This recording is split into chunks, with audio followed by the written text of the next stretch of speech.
the station covering all of the DMV. This is DC News Now.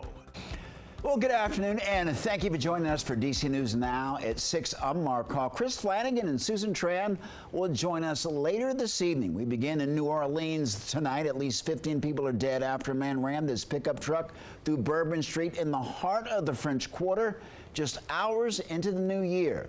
30 other people were injured. A suspect has been identified in this attack. He was shot and killed by police. The FBI is investigating it as an act of terrorism, and police believe that there could be others involved. We will have much more on this story coming up in just a few minutes. Right here in the DMV, it was certainly a gusty Wednesday to start the new year, and temperatures could drop in the next few days.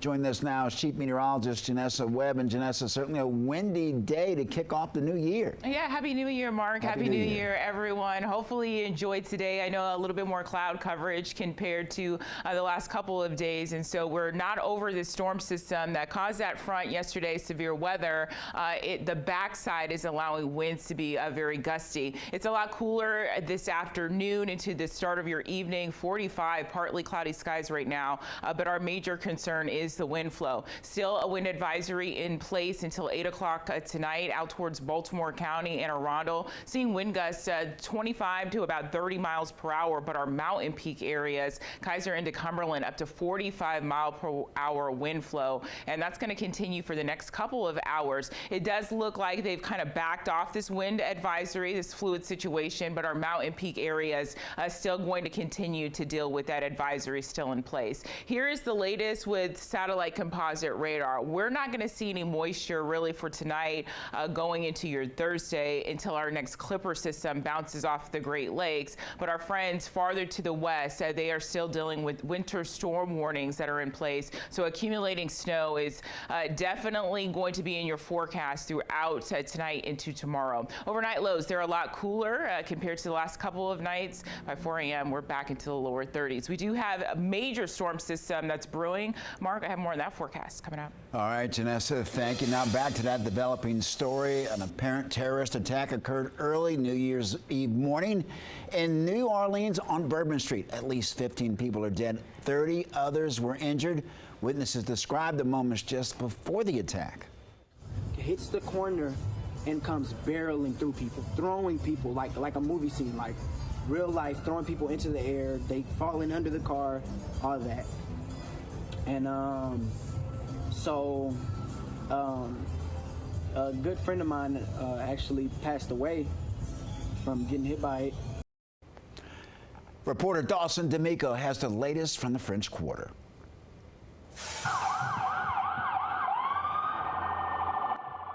What was supposed to be a night of celebration for the new year turned into a morning that will live in infamy for the city of New Orleans. Today at approximately 3:15 a.m. Central Standard Time, an individual drove a pickup truck into a crowd on Bourbon Street in New Orleans, killing at least 10 individuals and injuring dozens more. After hitting the crowd, he exited the vehicle and fired upon local law enforcement. Law enforcement returned fire, and the subject was pronounced deceased at the scene. 42-year-old Samsud Dim Jabbar has been identified as the subject. He is a U.S.-born citizen from Texas. The pickup truck he was driving had an ISIS flag connected to the trailer hitch on the vehicle. The FBI is working to find out Jabbar's affiliation to the terrorist organization. Weapons and potential improvised explosive devices, IEDs, were located in the subject's vehicle. Other potential IEDs were also located in the French Quarter. The FBI is considering this as an act of terrorism and are working to find any possible associates of Jabbar. Louisiana Governor Jeff Landry has issued an emergency declaration for the city. So again, that declaration will allow our federal, state, and local partners to bring all of the resources necessary to get this city safe. I have also ordered the mobilization of a military police company. I've asked General Freelou to mobilize a military police company to assist both New Orleans Police and LSP and the FBI. In light of Wednesday morning's events, New Orleans officials are grateful for the work of the first responders and say they are set on bringing those responsible for this attack to justice. I want to thank this unified team. We're leaning in, we will be relentless, and we will do everything that it takes to render real justice. In this community, we work together. We don't point fingers, we don't blame. We go after the bad guys.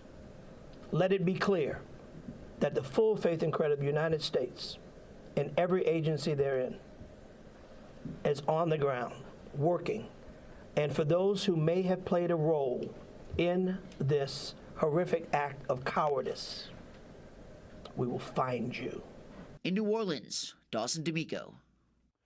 President Joe Biden released a statement today on the attack saying, quote, that there's no justification for violence of any kind, and we will not tolerate any attack on any of our nation's communities. President Biden says that every resource is available as the investigation continues. Meanwhile, D.C. police are also released a statement saying while there's no known threat to D.C., out of an abundance of caution, NPD has heightened its security across the district. It comes as the district is approaching major events, including the inauguration of President-elect Donald Trump. The department says that it will continue to work. To access potential or to assess potential threats to help keep the region safe. Well, after this morning's deadly attack, the All-State Sugar Bowl will not be played tonight. Georgia and Notre Dame were set to kick off at the Caesars Superdome. The decision to postpone after security sweeps found 2 explosive devices in the French Quarter. The game has been postponed at least 24 hours. So far, a time and day has not been set. Well, many people are flying home from New Orleans, including some from the DMV. DC News Now's Dave Laval joins us at Reagan National Airport. And Dave, you spoke to travelers. What do they have to say about the tragedy this morning?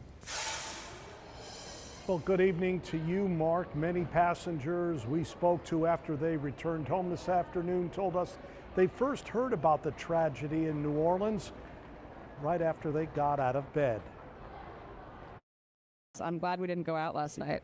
The district's Emily Olmstead rang in the new year with family indoors while in New Orleans. She woke up to the news about the deadly New Year's Day attack. A bunch of people were texting, asking if we were okay. Parents, friends, because they all knew we were in New Orleans, and so they wanted to make sure we were okay. The passengers on this Southwest flight arrived at Reagan National Airport from New Orleans. Most DC News spoke to did not hear about the tragedy there until they packed and prepared for the flight home. It's really sad, man. It's quite a shock. Charlie Powers of Waldorf, Maryland, and his stepson returned after they spent the holidays along the Gulf Coast, including some time in New Orleans, but not on Bourbon Street, where the attack happened during the overnight hours. Powers is not surprised by it. These things are going to keep happening until we, get control of what's going on, man. Things are out of control.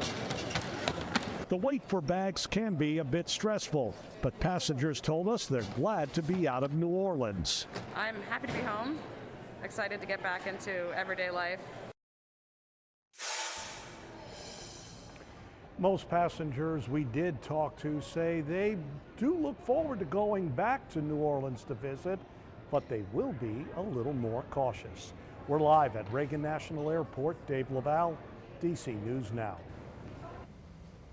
All right, Dave, thank you. You can stay with DC News Now as we continue to follow this story. You can always check out our website at dcnewsnow.com for the latest. And new tonight, a man has been arrested for a shooting early this morning in Arlington, Virginia. Police say 21-year-old Malachi Rawlings got into a dispute with a group of people outside of an apartment complex in North Glebe Road after 1 this morning. They say Rawlings took out a gun and shot it and hit a victim. Another person in that group took out their gun and hit Rawlings. The victim was taken to a nearby hospital with non-life-threatening injuries. It's unclear what led up to the dispute. Rawlings suffered non-life-threatening injuries. He's being held without bond.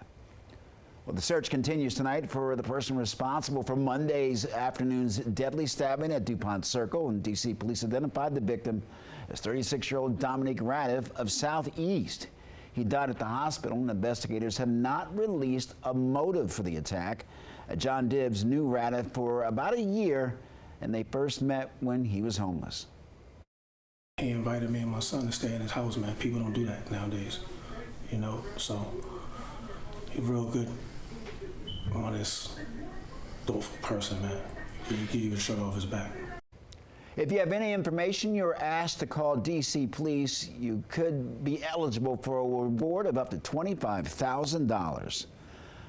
And in Prince George's County, one man is dead after a shooting at an Exxon gas station on New Year's Eve in Landover. Police responded to the Landover Road around 8 p.m. and police found 27-year-old Michael Shipman Jr. shot. Shipman was pronounced dead at the scene. A woman was also shot and she was taken to a nearby hospital. Police say that she's in stable condition.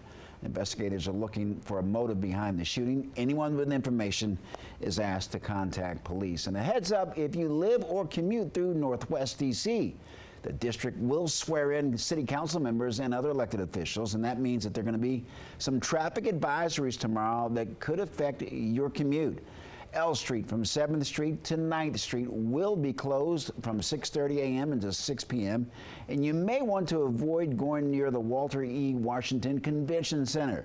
D.C. Police says they can also expect parking restrictions and to seek alternative routes if possible. And for more information on those street closures, you can head to our website, dcnewsnow.com.